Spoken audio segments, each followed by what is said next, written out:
So hi everyone, it's me Manu Ishu. Welcome to my channel. So we will do a PPP kit in this video. So we will start from the chapter 7 tangible non-current asset because one of my viewer उन्होंने comment किया था कि उनको 7 और 8 का chapter चाहिए BPP का end sorry for the delay. So मैं वहाँ से स्टार्ट करती हूँ, उसके बाद एक एक करके सारा वीडियो में डालती जाऊँगी. ठीक है. So first question is 7.1. What is the purpose of charging depreciation in the financial statement? Okay, to allocate the cost of non-current asset over the accounting period expected to benefit from the its use. Yes, जो भी हम लोग machine का cost है, जो भी non current asset का cost होता है ना, उसको हम लोग उसके यूज़फुल लाइफ में एलोकेट करते जाते हैं जब तक हम लोग उससे बेनिफिट लेते रहते हैं. ठीक है. इट मीन्स मशीन जितना आपको रेवेन्यू जनरेट करके दे रही है उसके अगेंस्ट आपका कितना खर्च हो रहा है, मशीन का जो भी खर्च दैट इज डेप्रिसिएशन, वो हम लोग चार्ज करते हैं, एलोकेट करते हैं. ठीक है. और आपको एग्जाम में ये क्वेश्चन भी पूछ सकता है ये किस कॉन्सेप्ट पे बेस्ड है. तो ये एक मैचिंग कॉन्सेप्ट के बेस्ड है कि जितना मशीन से आप रेवेन्यू ले रहे हैं उसके अगेंस्ट का एक्सपेंस कितना चार्ज हो रहा है. तो ये मैचिंग कॉन्सेप्ट पे बेस्ड है. ठीक है. सो ऑप्शन ए हमारा करेक्ट आंसर है. तो इसी की वजह से हम लोग डेप्रिसिएशन चार्ज करते हैं. ठीक है. सो ऑप्शन 2 बी क्या बोलता है, to ensure the funds are available for the eventually replacement of the asset. बिल्कुल नहीं. हम लोग फंड कोई साइड में नहीं रखते हैं कि एट द एंड में हम लोग उसको रिप्लेस कर पाएँ एसेट को, इसके लिए बिल्कुल नहीं होता है. अभी मैंने बोला डेप्रिसिएशन जैसे हम लोग जिस उतने से मशीन से जितना रेवेन्यू हम लोग जनरेट करें उसके अगेंस्ट का एक्सपेंस चार्ज करते हैं, that is depreciation. And option C कह रहा है to reduce the cost of asset in the statement of financial position to estimated market value. बिल्कुल नहीं. हम लोग को इफ़ मार्केट में उसका वैल्यू हाई है तो हम लोग रिवैल्यूएशन करते हैं, इनफैक्ट उसकी वैल्यू को इंक्रीज़ करते हैं, रिड्यूस करने की बात ही नहीं आती है. ठीक है. तो ये भी बिल्कुल नहीं है. D option to account for the wearing out of asset over its useful life, ये भी बिल्कुल नहीं है. ठीक है. डेप्रिसिएशन को वेरिंग आउट से कोई लेना देना नहीं है. So option A is our correct answer. So 7.2 which of the following statement below correctly state the purpose of the asset register. Okay. So asset register क्या है मैं वो बता देती हूँ. So non current asset register एक part है आपका इंटरनल कंट्रोल का. ठीक है. जिसमें आपका कुछ डिटेल रहता है, जैसे लाइक आपका नॉन करेंट एसेट का कॉस्ट, कब परचेज किया था वो डेट, एंड डिस्क्रिप्शन रहता है वो एसेट्स का, उसका सीरियल और एक रेफरेंस नंबर रहता है उसके बैक में लिखा, वो भी एक हम लोग उस रजिस्टर में लिखते हैं. और किस लोकेशन में भी वो एसेट यूज हो रहा है वो भी हम लोग उस रजिस्टर में नोट डाउन करते हैं. और डेप्रिसिएशन मेथड कौन सा चार्ज कर रहे हैं, उसका यूज़फुल लाइफ क्या है, और कैरिंग अमाउंट हम लोग ये नॉन करेंट एसेट रजिस्टर में हम लोग डिटेल ये सब शो करते हैं. ठीक है. सो इसका पर्पज़ है इंटरनल कंट्रोल. ठीक है. और इसका वैल्यू मीन्स इसका जो मतलब like eight the and carrying amount जो भी हो वो हमारा लेजर से मैच होना पड़ा. ठीक है. सो फर्स्ट ऑप्शन कहता है an internal control to ensure details of the all assets are readily available in the event of loss और थेफ्ट. ये हम इंटरनल कंट्रोल तो है पर ये डिटेल्स ये प्रोवाइड नहीं करता है. Details of all the assets are available in the event of loss और थेफ्ट. ठीक है. ये नहीं है हमारा, बस ये इंटरनल कंट्रोल है. और डिटेल प्रोवाइड करता है लाइक उसका कॉस्ट, उसका डेट ऑफ परचेज कब का है, उसका description, serial numbers, depression method कौन सा चार्ज कर रहे हैं हम लोग, उसका यूजफुल लाइफ कितना, ये सब शो करता है. ठीक है. To ensure the organisation is aware of the age of the plant and machinery, ये भी बिल्कुल नहीं है. इसके लिए हम लोग ये एसेट रजिस्टर नहीं बनाते हैं. बस एट द एंड में इसका बैलेंस और लेजर का बैलेंस मैच हो, ये एक मेन इसका पर्पज होता है. एक इंटरनल कंट्रोल है. An internal control to ensure information relating to the non-current assets in nominal ledger and the financial statement is correct. Exactly. यही है हमारा answer, that is C. To enable the organization to comply with IAS 16 PPPE, बिल्कुल भी नहीं. ये हमारा option नहीं है. ठीक है. कंप्लाई कुछ करना नहीं है. So option C is our correct answer. So 7.3 अब निम्नलिखित क्वेश्चन आता है. An asset register show a carrying amount of 67460. A non-current asset costing 15,000 has been sold for 4,000, making a loss on disposal of 1250. No entry has been made in the asset register for this disposal. What is the correct balance on the asset register once the disposal has been accounted for? Okay. So आपका balance on the asset register है 67460. ठीक है. और आपको ये carrying amount दिया हुआ है, यहाँ पे बोल रखा है कैरिंग अमाउंट ऑफ इतना. तो हम लोग डिस्पोजल जो किए हैं उसका भी हम लोग कैरिंग अमाउंट यहाँ से डिडक्ट करेंगे, ठीक है। अब आपको नॉन करेंट एसेट जो डिस्पोज किए उसका डिस्पोजल अमाउंट दिया हुआ है एंड उसका कॉस्ट दिया हुआ है एंड लॉस हो रहा वो दिया हुआ है, कैरिंग अमाउंट ने दिया कितना था carrying amount at time of disposal. So we need to find out the what is the carrying amount of these assets at the time of disposal.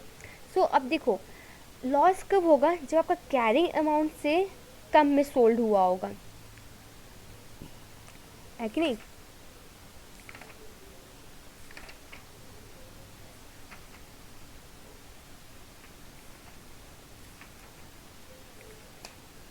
तो अगर आप कैरिंग अमाउंट से ज़्यादा में सोल्ड करते तो आपको प्रॉफिट होता, ठीक है, पर आपने कैरिंग अमाउंट से कम में सोल्ड किया होगा, सो आपको लॉस आ रही है।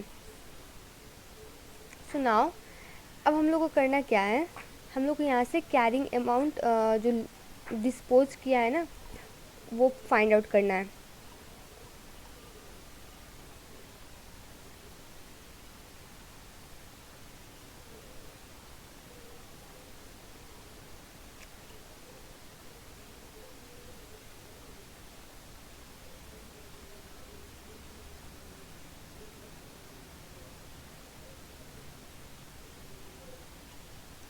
ओके ठीक है, तो अब हम लोग को फाइंड आउट करना है कि कैरिंग अमाउंट जो डिस्पोजल पे क्या था। तो अब क्या बोलते, जितना मैं प्रोसीड किए हैं और जितना का लॉस हो रहा है वो ऐड कर देंगे and that will be our carrying amount, ठीक है। प्रॉफिट के केस में क्या करते हैं, जितना प्रोसीड हो रहा है उससे हम लोग कैरिंग अमाउंट माइनस करते हैं तो हमारा प्रॉफिट आता है। लॉस के केस में हम लोग कैरिंग अमाउंट निकालने के लिए वो ऐड करना होगा सेल प्रोसीड में, क्योंकि यहाँ प्रोसीड आपका कैरिंग अमाउंट से लो है, कैरिंग अमाउंट से नीचे में आपने प्रोसीड किया है, इसीलिए आपका लॉस हो रहा है। सो आप ऐड कर दो 4000 आपका है यहाँ पे दिया हुआ सोल्ड, ठीक है, और लॉस है आपका 1250 है वो ऐड कर दो। सो यू विल गेट, अब ये आपको माइनस करना है इससे balance on the asset register. So आपको आ जाएगा 62210 आपका करेक्ट बैलेंस एसेट रजिस्टर का आफ्टर डिस्पोजल को इसमें एडजस्ट करने के बाद, ठीक है। 7.4 organization asset register show a carrying amount of 145,600 and non-current asset account in the nominal ledger show a carrying amount of 135,600. Difference could be due to the disposed asset not having been deducted from the asset register. Which of the following could represent that asset? Okay, तो आपका यहाँ पे asset register का value कितना दिया हुआ है, value है 145,600, ठीक है। एंड आपको नॉन करेंट एसेट लेज़र का बैलेंस दिया हुआ है, कितना है, दैट इज़ 135,600। सो डिफरेंस कितने की दोनों में, 10,000 का डिफरेंस है, ठीक है। सो यहाँ पे लिख देते हैं डिफरेंस, यहाँ पे 145,600 माइनस 135,600 इक्वल टू 10,000 का डिफरेंस आ रहा है। मीन्स जो डिस्पोजल हुआ होगा उसका कैरिंग अमाउंट 10,000 होगा, ठीक है, वो हम लोग ने एसेट रजिस्टर में नोट डाउन नहीं किया है, यहाँ पे बोल रखा है difference could be due to dispose asset not have been deducted from the asset register. तो यहाँ पे 10,000 माइनस कर देंगे तो हमारा बैलेंस मैच कर जाएगा दोनों का, ठीक है। तो अब हम लोग को इसमें से ये फाइंड करना है इस एसेट का कैरिंग अमाउंट 10,000 होना चाहिए eight the time of disposal. तो फर्स्ट ऑप्शन देखते हैं, ठीक है। तो फर्स्ट ऑप्शन में आपका डिस्पोजल प्रोसीड है 15,000 और प्रॉफिट ऑन डिस्पोजल 5,000, ठीक है। तो अब आपका प्रॉफिट आपने प्रोसीड किया है 15,000 में, प्रॉफिट कमा रहे हो 5,000 का, तो माइनस करेंगे तो कैरी, मैंने बोला ना प्रॉफिट के केस में माइनस करते हैं और लॉस के केस में ऐड करते हैं प्रोसीड में। देखो यहाँ पे हम लोग लॉस हो रहा था तो ऐड किया, यहाँ पे प्रॉफिट हो रहा है तो हमारा प्रोसीड कितना है 15,000 और हमारा प्रॉफिट हो रहा है 5,000 का, तो माइनस करेंगे तो इक्वल टू 10,000 आएगा ये कैरिंग अमाउंट। सो हमारा ए हमारा करेक्ट आंसर है, ठीक है। आप ऐसे सारे का करके देख लो, आपको खुद पता चल जाएगा, ठीक है। अब देखो प्रोसीड हुआ 15,000 में और कैरिंग अमाउंट है 5,000, तो कैरिंग अमाउंट 5,000 है, हम लोग ये माइनस करेंगे एसेट रजिस्टर से, तो क्या हम लोग माइनस कितना करें 10,000, यहाँ पे कैरिंग अमाउंट 5,000, ये हमारा ऑप्शन तो बिल्कुल नहीं होगा। सी क्या है, asset with disposal proceed of 15,000 and loss of disposal 5,000। तो ये हम लोग लॉस के केस में क्या करते हैं, ऐड करते हैं। मैंने यहाँ बोला इसको ऐड करोगे 20,000 आपका आएगा कैरिंग अमाउंट। तो क्या हम लोग को 20,000 माइनस करना है, नहीं, क्योंकि डिफरेंस तो हमारा कितना है 10,000 का। सो ये भी नहीं होगा हमारा। Asset with disposal proceed 5,000 and carrying amount of 5,000, again 5,000 carrying amount दिया है, तो ये भी नहीं होगा। सो हमारा option A he correct answer है। 7.5 which of the following could occur if purchase of computer stationery was debited to the computer equipment at the cost account? Okay, कौन सा इसमें से करेगा ये मैं पहले बताती हूँ। तो परचेज ऑफ कंप्यूटर स्टेशनरी, ठीक है, वॉज परचेज आपने किया कंप्यूटर स्टेशनरी, उसका ओरिजिनल एंट्री क्या होगा, कंप्यूटर, क्योंकि वो हमारा एसेट है ना, non current asset. Computer debit करोगे एंड अपने कैश या जो भी उधार में लिया हो, तो कैश, बैंक, पेबल जो भी है वो हम लोग करेंगे क्रेडिट, ठीक है।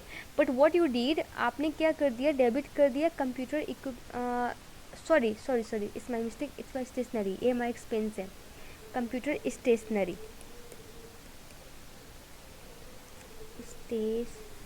ओके, ये एक्सपेंस है हमारा, सॉरी मैंने देखा नहीं, ये हमारा एक्सपेंस है, डेबिट, और कैश पे किया तो आपका क्रेडिट, ये हमारा original entry. But what you deed, आपने क्या कर दिया, आपने डेबिट कर दिया, एज ए एसेट शो कर दिया, एक्सपेंस ना शो करके। तो computer equipment, EQUIPMENT, debit, and you did cash credit, ठीक है। तो ये क्वेश्चन बोल रहा है which of the following would occur if the purchase of computer stationery was debited to the computer equipment at the cost account. Okay, ये question पूछ रहा है। अब इसका क्या इफेक्ट आएगा, क्या मतलब सिचुएशन आ सकती है प्रॉफिट या नॉन करेंट एसेट में, ये पूछ रहा है क्वेश्चन। तो मैं आपको ये भी अभी क्लियर करती हूँ। अब देखो ये हमारा क्या था, एक्सपेंस था, अगर इसको शो करते तो हमारा क्या होगा, एक्सपेंस बढ़ेगा। मैं ब्रैकेट में लिख देती हूँ, ठीक है।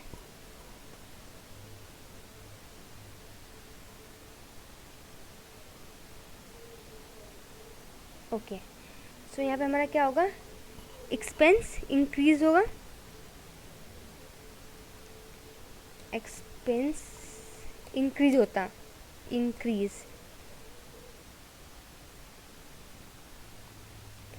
ठीक है। बट हम लोग ने क्या किया, इसको एज सो दिखा दिया कंप्यूटर इक्विपमेंट। तो अब हमारा क्या हो रहा है, एसेट इंक्रीज हो रहा है ना। तो हमारा एसेट इंक्रीज हो रहा है, एक्सपेंस तो इंक्रीज हुआ नहीं, ठीक है। तो अगर हम लोग इसको शो करते हैं तो हमारा प्रॉफिट घटता, ठीक है। अभी तो इसको हम लोग शो नहीं किए, तो एक्सपेंस इंक्रीज हुआ तो हमारा क्या होगा, प्रॉफिट डिक्रीज। यहाँ पे लिख देती हूँ, ठीक है। एक्सपेंस हमारा इंक्रीज हो रहा है इस केस में, एक्सपेंस इंक्रीज। अब ये क्या करेगा, हमारा प्रॉफिट को भी ये अगर शो करते तो हम लोग को प्रॉफिट क्या होता, घटता ना। अभी प्रॉफिट भी डिक्रीज होता इसके कारण, ठीक है। बट हम लोग ने ये शो नहीं किया, हम लोग ने क्या शो किया, कंप्यूटर इक्विपमेंट दिखा दिया डेबिट में। अब इस केस में क्या हो रहा है, हमारा एसेट इंक्रीज हो रहा है, ठीक है, एसेट इंक्रीज हो रहा है। और ठीक है, अब जो हम लोग एक्सपेंस माइनस करना चाहिए था प्रॉफिट से, अभी तो प्रॉफिट भी हमारा इंक्रीज दिखेगा, उससे हम लोग को एक्सपेंस घटाना चाहिए था। तो प्रॉफिट क्या हो रहा है, ज़्यादा दिख रहा है, मीन्स ओवर स्टेटमेंट। और दूसरी साइड में अपने एसेट को भी बढ़ा रखा है, तो ये नॉन करेंट एसेट को भी ओवर दिखा रहे हो, ज़्यादा दिखा रहे हो, ये भी ओवर स्टेटमेंट। तो यही पूछ रहा है क्वेश्चन कि आपका ये गलती होने की वजह से क्या इफेक्ट पड़ सकता है, क्या हो सकता है, ये प्रॉफिट में या फिर नॉन करेंट एसेट में। सो मैं एक बार और एक्सप्लेन कर देती हूँ। आपने कंप्यूटर का स्टेशनरी परचेज किया, दैट इज योर एक्सपेंस। हाँ, तो उसको आप ओरिजिनल एंट्री क्या करते हैं, computer stationery debit and cash credit करते हैं। बट व्हाट यू डिड, आपने कंप्यूटर इक्विपमेंट का डेबिट कर दिया और कैश को क्रेडिट कर दिया, ठीक है।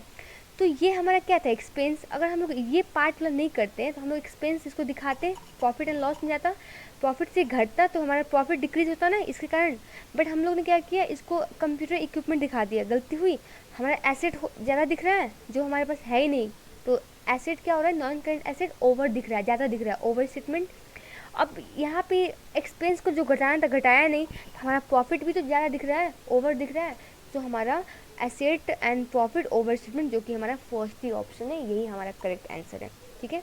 7.6 विच of the following statement correctly describe non current asset. Okay, asset that form A part of a working capital of the business, ये नहीं है हमारा, ये हमारा करेंट एसेट को डिस्क्राइब कर रहा है।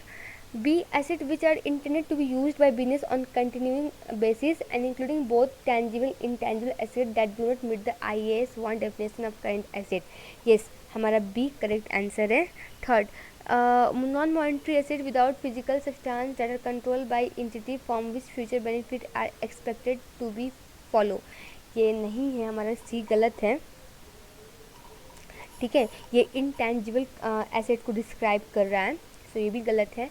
Asset in the form of material और supply to be consume in the production process, ये हमारा इन्वेंट्री को डिस्क्राइब कर रहा है, सो हमारा ऑप्शन बी करेक्ट आंसर है।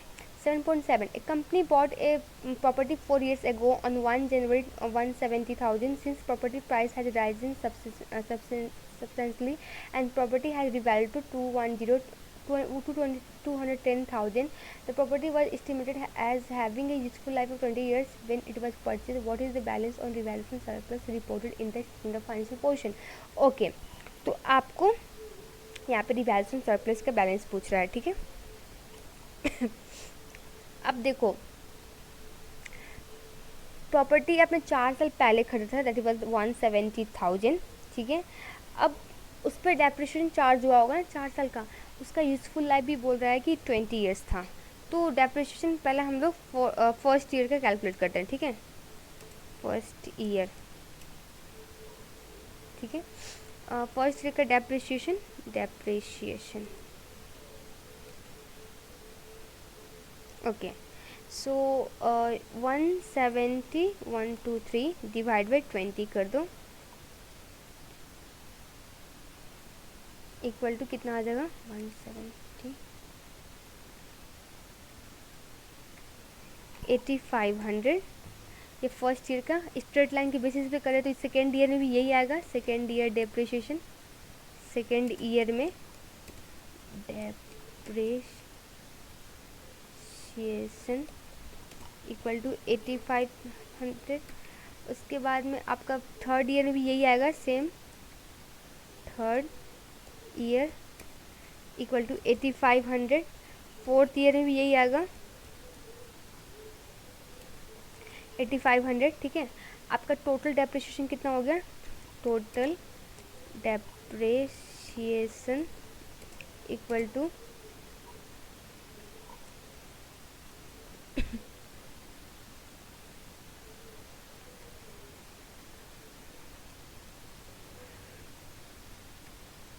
तो आपको 34,000 आ जाएगा total depreciation. So your carrying amount will be carrying equal to 170, जो ओरिजिनल कॉस्ट है उससे माइनस करेंगे हम 34,000, तो आपको कैरिंग अमाउंट आएगा 136,123, इतना आया, ठीक है। अब आपको रिवैल्यूएशन हुआ है 210,000 पे, ठीक है। तो रिवैल्यूएशन, मैं शॉर्टकट लिखती हूँ, revaluation surplus equal to revalued amount जो कि 210,123 और माइनस कैरिंग अमाउंट 136,123, सो कितना आएगा आपका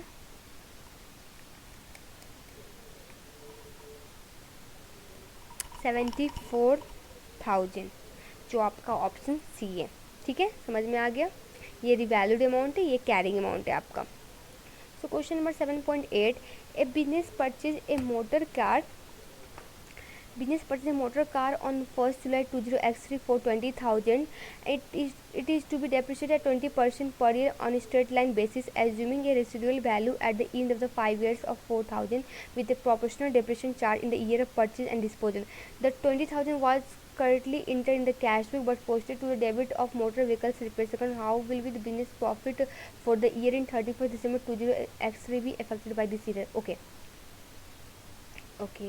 7.8 आपको ये क्वेश्चन करने से पहले मैं कुछ एक चीज़ बता देती हूँ जैसे स्ट्रेट लाइन में ना आप रेसिडुअल वैल्यू भी यूज़ करोगे और आपको परसेंटेज भी दिया होगा, लाइक लाइफ का, यूजफुल लाइफ का, और ईयर्स भी दिया होगा। दोनों में से कोई भी यूज़ कर लो, either you can convert percentage into year और ईयर को डायरेक्टली यूज़ कर लो, हो सकता है दोनों यूज़ कर सकते हो। But in case of reducing value method हम लोग रेसिडुअल वैल्यू यूज़ नहीं करते हैं और हम लोग को क्या बोलते हैं, परसेंटेज दिया होता है, ईयर हम लोग को वहाँ पे काम नहीं लगता है। ये चीज़ ध्यान देना है, ठीक है हम लोग को। सो यहाँ पे बोलता है आपने एक बिजनेस परचेज किया मोटर कार 1 जुलाई 20x3 को, जिसको डेप्रिसिएशन करना था 20% पे स्ट्रेट लाइन बेसिस पे, उसका रेसिडुअल वैल्यू भी है। Assuming residual value at the end of 5 years के बाद 4000 with proportional depreciation charge in the year of purchase and disposal. So 20,000 उसने करेक्टली इंटर किया कैश बुक में, बट पोस्टेड कर दिया मोटर व्हीकल्स रिपेयर्स अकाउंट में एज एक्सपेंस शो कर दिया। तो पहले आप परचेज करोगे तो आपका एंट्री क्या होगा, motor car debit 20,000 and cash आपने पे किया क्रेडिट 20,000, ठीक है।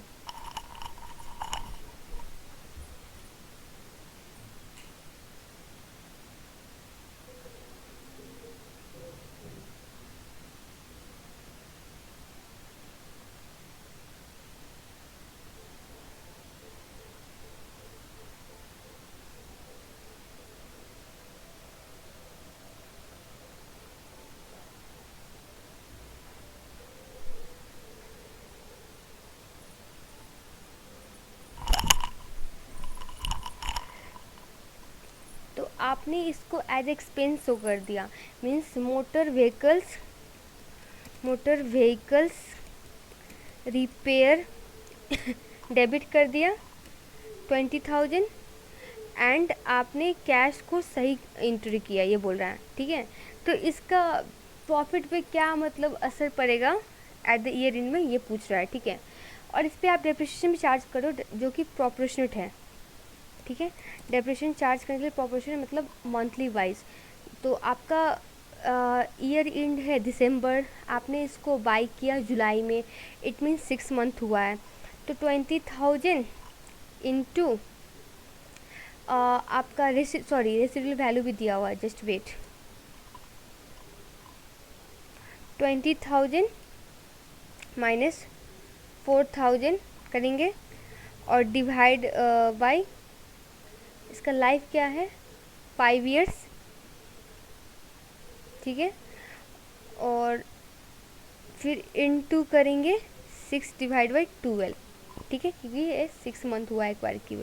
इसको आप करो 20,000 को माइनस कर लो 4,000, ठीक है, डिवाइड बाई 5 कर दो, फिर इनटू 6 कर दो और डिवाइड बाई 12 कर दो।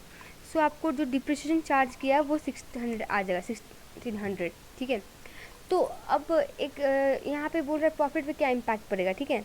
तो आपने एसेट के बदला रिपेयर कर दिया, मतलब एक्सपेंस दिखा दिया, तो ये क्या होगा, एक्सपेंस कहाँ से, प्रॉफिट से घटेगा, ठीक है, प्रॉफिट से घटेगा। तो प्रॉफिट आपका, प्रॉफिट का अमाउंट दिया है नहीं, तो प्रॉफिट से आपका प्रॉफिट यहाँ पे क्या हो रहा है, अंडरस्टेट हो जाएगा, है कि नहीं। जो आपका रिपेयर्स एक्चुअल में है ही नहीं वो आप घटा रहे हो प्रॉफिट से, तो आपका प्रॉफिट अंडरस्टेट हो जाएगा। और दूसरा 20,000 से अंडरस्टेट नहीं होगा, बिकॉज आपका डेप्रिसिएशन में एक्सपेंसेस जो हम लोग प्रॉफिट में शो करते हैं, इसको एडजस्ट करने के बाद जो अमाउंट है ज़्यादा आ रही है वो हमारा अंडरस्टेट होगा। इट मीन्स 20,000 माइनस 1600 कर दो तो आपको कितना आता है, 18,400 आपका आएगा। इतना से आप प्रॉफिट अंडरस्टेट कर रहे हो, ठीक है। ये रिपेयर हमारा एक्चुअल रिपेयर नहीं था, बट हम लोग गलती से शो किए, ठीक है, तो ये हमारा प्रॉफिट को घटाएगा। तो प्रॉफिट हमारा 20,000 से नहीं घटेगा, ठीक है। प्रॉफिट यहाँ पे डिप्रिसिएशन तो हमारा एक्चुअल में एक्सपेंस है, वो प्रॉफिट में जाता ही, उसको एडजस्ट करने के बाद अमाउंट 18,400 से हम लोग प्रॉफिट को अंडरस्टेट कर रहे हैं, जो कि हमारा ऑप्शन ए आंसर है, ठीक है। 7.9 A company policy is to charge depreciation on the plant and machinery at 20% per year on the cost and with a proportional depreciation for the item purchased or sold during the year.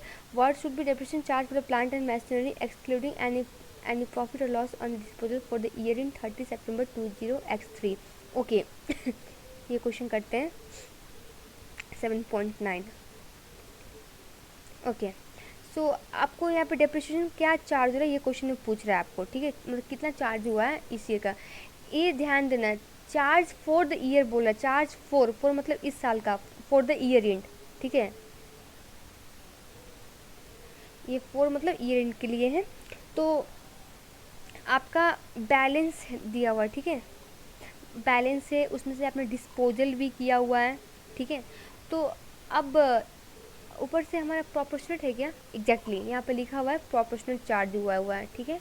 तो company policy is to charge depreciation plant and machine 20% per year on the cost, ठीक है। ये भी चीज़ ध्यान देना, on cost आपका ये straight line method है, इंडिकेट करता है।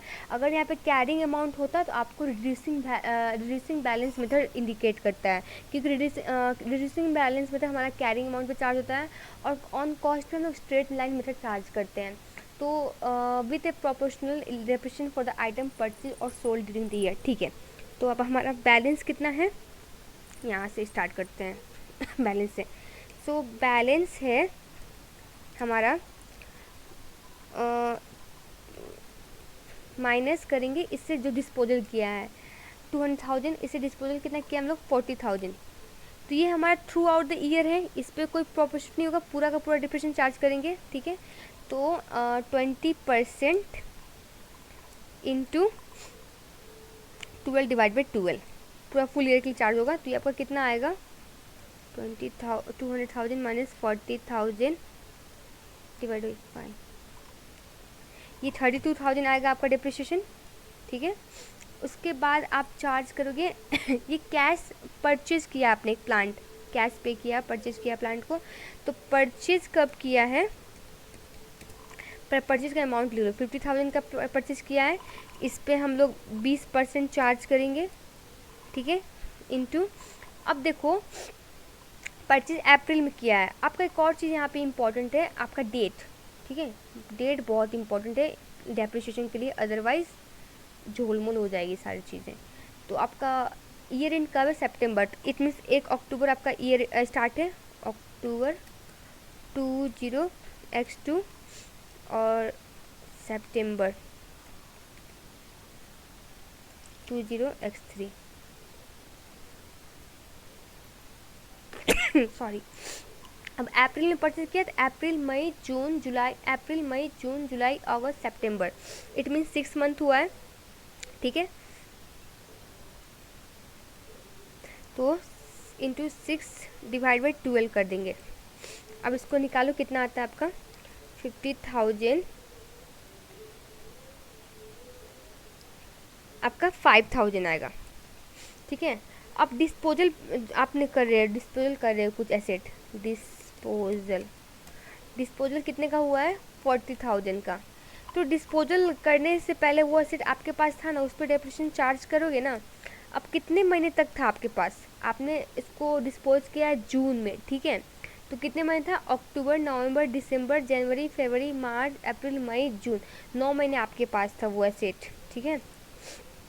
तो अब 9 महीने का निकाल लो कितना आता है, 40,000 divide by 5 into 9 divide by 12, that means 6,000 आया।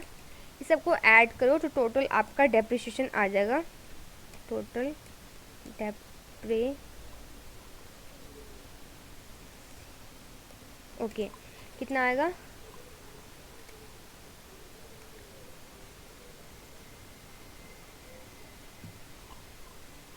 43,000।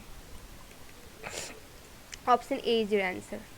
Okay 7.10 7.10 plant and machinery at the cost account of business for the year in 30 June 2024 was as follows. Okay, plant and machinery company policy is to charge depreciation at 20% per year on a straight line basis with a proportionate depreciation in the year of purchase and disposal. What should be depreciation charge for the year in 30 June 20x4? So पहले हम लोग date ही लिख लेते हैं, ठीक है। Depreciation में date बहुत इंपॉर्टेंट है आपके लिए, ठीक है। सो जून हमारा ईयर एंड है, तो जुलाई हमारा स्टार्ट हो जाएगा, जुलाई 20x3। आपको जब भी डेप्रिसिएशन का क्वेश्चन ना, पहले आप डेट लिख लिया करो, ठीक है, बहुत इंपॉर्टेंट डेट है। ओके, तो हम लोग को फिर से डेप्रिसिएशन कितना चार्ज है वो पूछ रहा है क्वेश्चन। तो अगेन वही सेम ऊपर वाला प्रोसेस करते हैं, बैलेंस सॉरी सॉरी। इससे माइनस करेंगे डिस्पोजल, हमारा डिस्पोजल कितने का हो रहा है 60,000, और डेप्रिसिएशन चार्ज करें हम 20%, इस पर पूरा साल का लगेगा। सो नो इशू, 12/12 भी कर दो या फिर नहीं भी करो तभी चलेगा। तो कितना आएगा आपका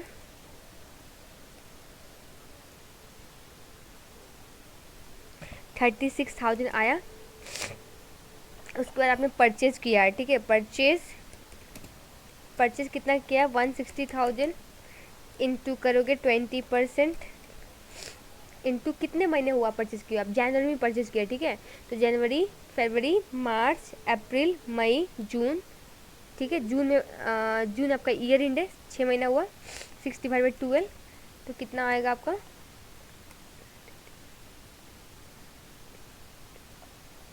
16,000 आया मेरा। उसके बाद में आपने डिस्पोजल कर रहे हो, डिस्पोजल कितने का हुआ है 60,000, इस पे भी 20% चार्ज करेंगे। और कब तक रखे, कितने महीने के लिए रखे थे, आई मीन कितने महीने तक हमारे पास था डिस्पोजल पहले। तो ईयर स्टार्ट आपका जुलाई है, जुलाई, अगस्त, सितंबर, 3 महीने के लिए था। फिर डिवाइड/12 करेंगे इक्वल टू, तो 60,000 डिवाइड 5 डिवाइड 4, सो 3,000 आएगा आपका ऑल टुगेदर। सबको ऐड करो, आपका टोटल डेप्रिसिएशन आएगा प्लस 16,000 प्लस 36,000, 55,000 एंड इस ऑप्शन डी। ठीक है। 7.11 A manufacturing company received an invoice on 29 February 20x2 for work done on one of its machines. Okay. 25,500 of cost is actually for machine upgrade which will improve efficiency. The account department do not notice and charge the whole amount to maintenance cost. Machinery depreciation at 25% per annum on a straight line basis with a proportional charge in the year of the acquisition and disposal. By what amount will the profit for the year end will be understated. Okay. Similarly ऊपर जैसे question है 7.11, ठीक है। तो यहाँ पे ना आपने मशीन को अपग्रेड किया, ठीक है, ये कट जा रहा है। ओके, आपने मशीन को अपग्रेड किया, उसका एफिशिएंसी इंप्रूव हो रहा है, तो वो कॉस्ट को हम लोग कैपिटलाइज करते हैं, ठीक है। तो बट उसने जो अकाउंटेंट करा था उसने क्या किया, उसको एज ए एक्सपेंस ही शो कर दिया, मेंटेनेंस कॉस्ट में सारा का सारा दिखा दिया, ठीक है। तो हमारा कॉस्ट कितना था, जो हमारा नॉन करेंट एसेट में ऐड होना चाहिए था वो था 25,500। इस पर डेप्रिसिएशन भी लगा है, इस पर डेप्रिसिएशन भी लगा है, डेप्रिसिएशन चार्ज करेंगे 25,500, कितने परसेंट का है 25%। ओके, पहले ईयर लिख लेते हैं, हमारा ईयर एंड स्टार्ट कब है। ओके, सो स्टार्ट है हमारा जुलाई 20x1 और एंड है जून 20x2। ठीक है। तो आपने बिल कब रिसीव किया 29 फरवरी, इट मीन्स मार्च, अप्रैल, मई, जून, 4 महीने का। तो 4/12 करेंगे और स्टेट लाइन बेस में 25% पर एनम, 25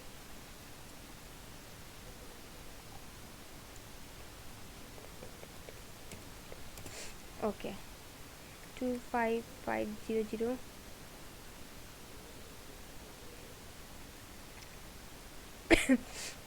2125 आपका डिप्रेशन आ गया। तो आपका कैरिंग अमाउंट क्या होगा 25,500 माइनस 2125 इक्वल टू 23375, ये पर कैरिंग अमाउंट, ठीक है। पर आपने क्या किया, इसको एज एक्सपेंस शो कर दिया, ठीक है। एक्सपेंस शो करोगे तो यहाँ पे हमारा क्या हो रहा, क्या हो जाएगा, एज एक्सपेंस शो किया, एज एक्सपेंस शोन, ठीक है। इसकी वजह से क्या होगा, हमारा एक्सपेंस बढ़ेगा, ठीक है, एक्सपेंस इंक्रीज। और उसके बाद क्या होगा,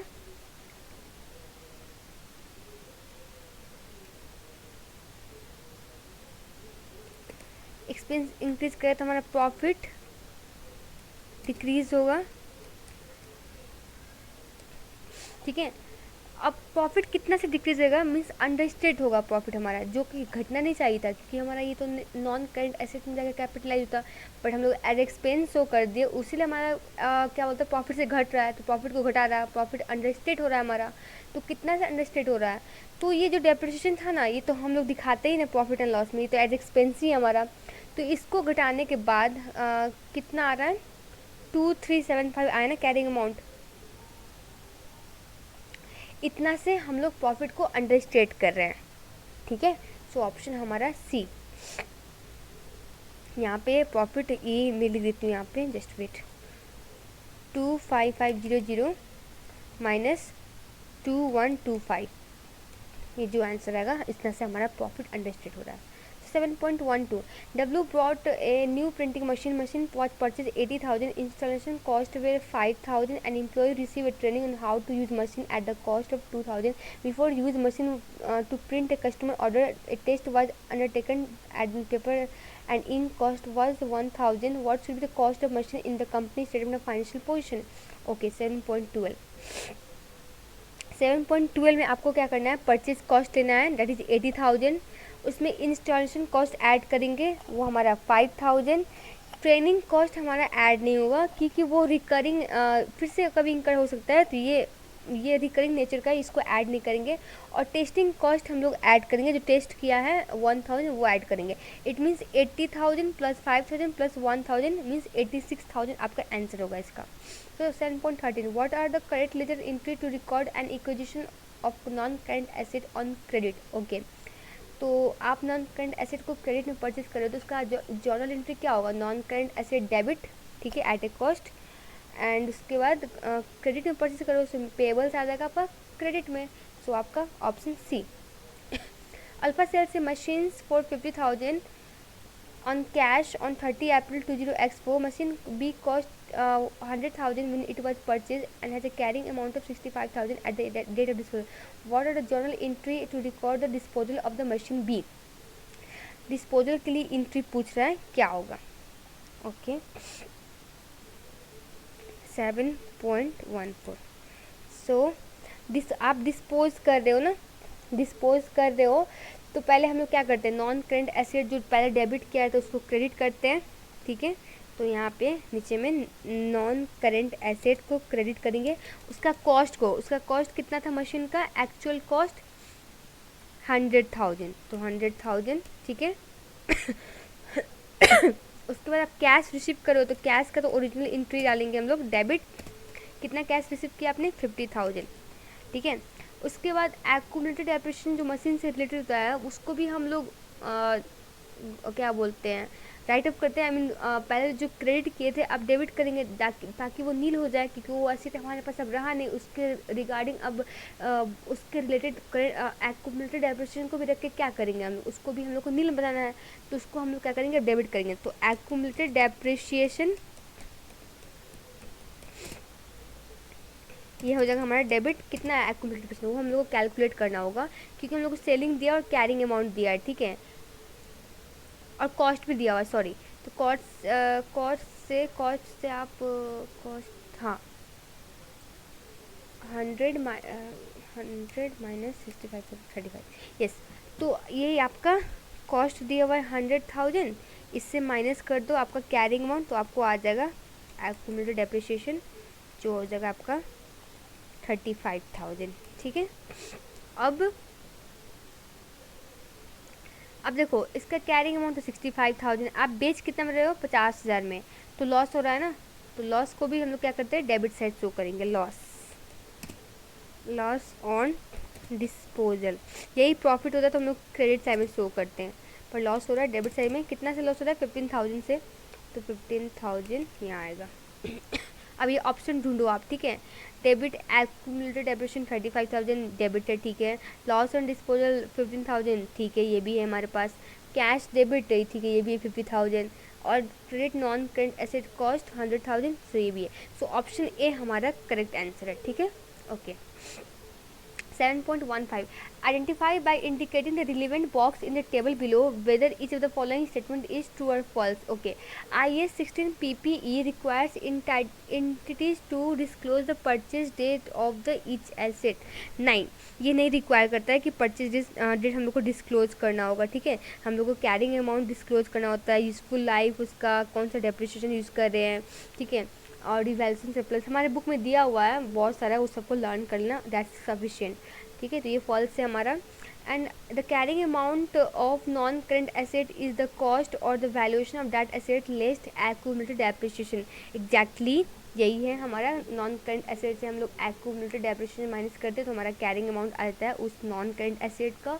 okay, IAS 16 PPE permits entities to make a transfer of revaluation surplus to retain earning for excess depreciation on revalued asset. Exactly, हम लोग ये ऑप्शनल है, ये मतलब कंपलसरी नहीं है। हम लोग क्या करते हैं, जो एक्सेस डेप्रिसिएशन होता है ना उसको हम लोग रिवैल्यूएशन सरप्लस से रिटेन अर्निंग में ट्रांसफ़र करते जाते हैं इफ़ कंपनी की पॉलिसी है तो। Okay, once decided the useful life of the non current asset should not be change. क्या इट कैन बी चेंज, ऐसा नहीं है कि नहीं चेंज कर सकते, हम लोग चेंज कर सकते हैं। चेंज करने से पहले उस डेट तक हम लोग कैरिंग अमाउंट निकालेंगे, तब जाके फर्दर चेंज का प्रोसीजर वो करेंगे, ठीक है। तो ये हमारा फॉल्स हो जाएगा। So question number 7.16 Gusna Co purchased a building on 31st December 20X1 for 750,000. At the date of acquisition, the useful life of the building was estimated to be 25 years and depreciation is calculated using the straight line method. At the 31st December 20X6, the independent valuer valued building at 1 million and the revaluation was recognized in the financial statement. Gusna accounting policy stated that excess depreciation arising on revaluation of non-current assets can be transferred from the revaluation surplus to return earning. Okay, what is depreciation charge for the year on the building 31st December 20X7? Okay, तो question number हमारा है 7.16। सो अब देखो यहाँ पे आपने building purchase किया 20X1 में, ठीक है, और यूजफुल लाइफ था 25 ईयर्स और रिवैल्यूएशन कब हो रहा है 20X में, ठीक है। तो it means X2, X3, X4, X5 और X6 आपने 5 साल यूज़ किया, तो रिमेनिंग लाइफ कितना हुआ। आपने देखो परचेज किया था, परचेज डेट कब था वो इक्वल टू 31 दिसंबर 20X1, ठीक है। और रिवैल्यूएशन जब हुआ है उस तक का डेट, रिवैल्यूएशन डेट 31 दिसंबर 20X6। ओके, सो कितना हुआ total used years equal to 5 years, ठीक है। तो रिमेनिंग कितना हो जाएगा, remaining year equal to 25 minus 5 equal to 20 years, ठीक है। सो अब हम लोग जो डेप्रिसिएशन निकालेंगे 20X7 के लिए जो बोल रहा है वो रिवैल्यूड अमाउंट और रिमेनिंग लाइफ पे लेके निकालेंगे, ठीक है। सो डेप्रिसिएशन सो आपका 100,000 1 2 3, ठीक है, डिवाइड बाई 20 कर दो तो कितना आएगा आपको, सो 50,000 ये आएगा। ऑप्शन आपका बी है, ठीक है, ये हो गया। और 7.70 क्या कहता है, from the list below identify the record debit credit entry to record the transfer of excess depreciation. Okay, excess depreciation से हम लोग करते हैं revaluation surplus debit and retain earning credit. Amount बस 2 दिया है, हम लोग को एक्सेस डेप्रिसिएशन कैलकुलेट करना होगा, ठीक है। तो पहले हमारा ओल्ड डेप्रिसिएशन कितना था, ये तो न्यू डेप्रिसिएशन हो गया, ओल्ड डेप्रिसिएशन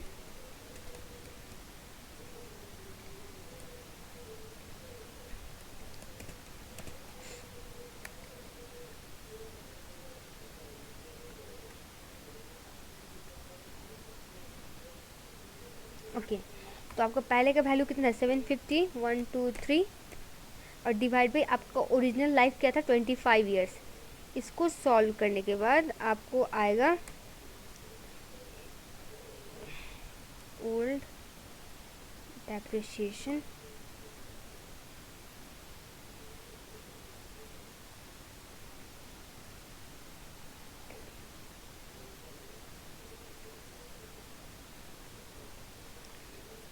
$30,000, ठीक है। सो अब ये न्यू डेप्रिसिएशन ये रहा, ओल्ड डेप्रिसिएशन ये रहा, तो एक्सिस डेप्रिसिएशन क्या हो जाएगा, excess depreciation equal to 50,000 minus 30,000 equal to 20,000, ठीक है। तो 20,000 होगा आंसर, और इसको हम लोग क्या करेंगे, revaluation surplus debit and return earning credit 20,000, ठीक है। 7.18 which of the following should be disclosed for the tangible non-current asset according to IAS 16 PPE. Depreciation method used and the total depreciation allocated for the period. Yes, a reconciliation of carrying amount of non-current asset at the beginning and in the period. Yes, इसको भी disclose करना पड़ता है. For the revalued asset, whether an independent valued was involved in the valuation, of course ये भी करेंगे हम लोग disclose. And for revalued asset effective date of revaluation, ये हम चारों ये हम लोग डिस्क्लोज करना पड़ेगा, जो ऑप्शन हमारा सी है। डिस्क्लोज के रिगार्डिंग आप बीपीपी के भी फॉलो कर सकते हो, उसमें अच्छे से दिया हुआ है हर एक चैप्टर वाइज कौन कौन सा क्या क्या डिस्क्लोजर वाले चैप्टर में अच्छे से क्या क्या दिया, वो भी आप लर्न कर सकते हो। या फिर पर्टिकुलर बुक के कापलान में भी पर्टिकुलर चैप्टर के लास्ट में दिया हुआ डिस्क्लोजर का, वो आप लर्न कर लेना, ठीक है। इससे क्वेश्चन रहता है 1 मार्क्स या 2 मार्क्स का लगभग रहता है। 7.19 on 1st October 20x1 X company purchased a property for 400,000. Property has useful life of 40 years and was depreciated on a straight line basis. On 1st October 20x5 the property was devalued to 432,000. Remaining useful life of debt was 36 years and company wished to make the allowed transfer of excess depreciation between the revaluation surplus and retained earning. Which of the following correctly recorded transfer at 30 September 20x6? Okay, so excess depreciation जो हम लोग transfer करते हैं उसकी journal entry एक ही है, revaluation surplus debit to return earning credit. इसमें से आपका बी या डी में से कोई एक आंसर हो सकता है, हम लोग को कैलकुलेट करना है, उसके बाद पता चल जाएगा हमारा आंसर कौन सा है। 7.19, ओके। सो ओल्ड डेप्रिसिएशन निकालते पहले, ओल्ड डेप्रिसिएशन इक्वल टू आपका परचेज किया था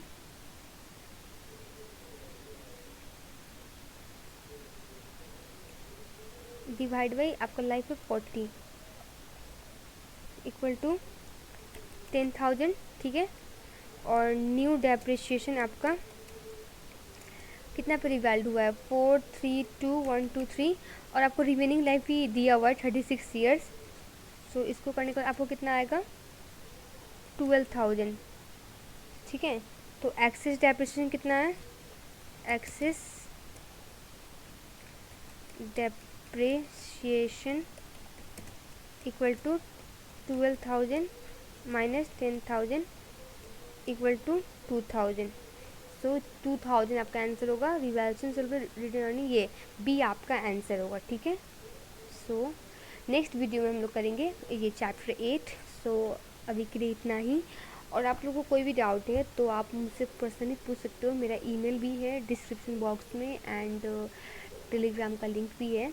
और आप लोगों को वीडियो अच्छा लगे तो अपने फ्रेंड्स के ये सब शेयर करो ताकि वो लोग भी बेनिफिट मिले उन लोग को भी, ठीक है। तो थैंक यू एवरीवन।